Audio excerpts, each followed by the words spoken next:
Here is how to restore faded yellow and cloudy headlights. First, mask the headlights with painter's tape to protect the finish. Then, second, use the coarse sanding pad to remove the yellow plastic.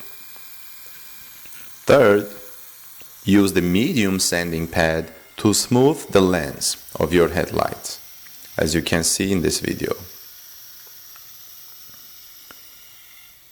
Then, use the wet sanding pad to polish out the minor scratches.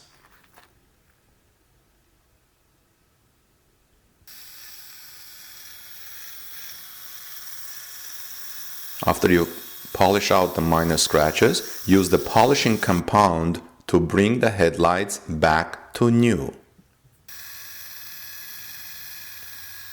You see how the headlights start changing the way they look.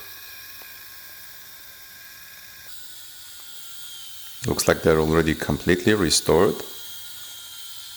And after that, apply the protecting spray.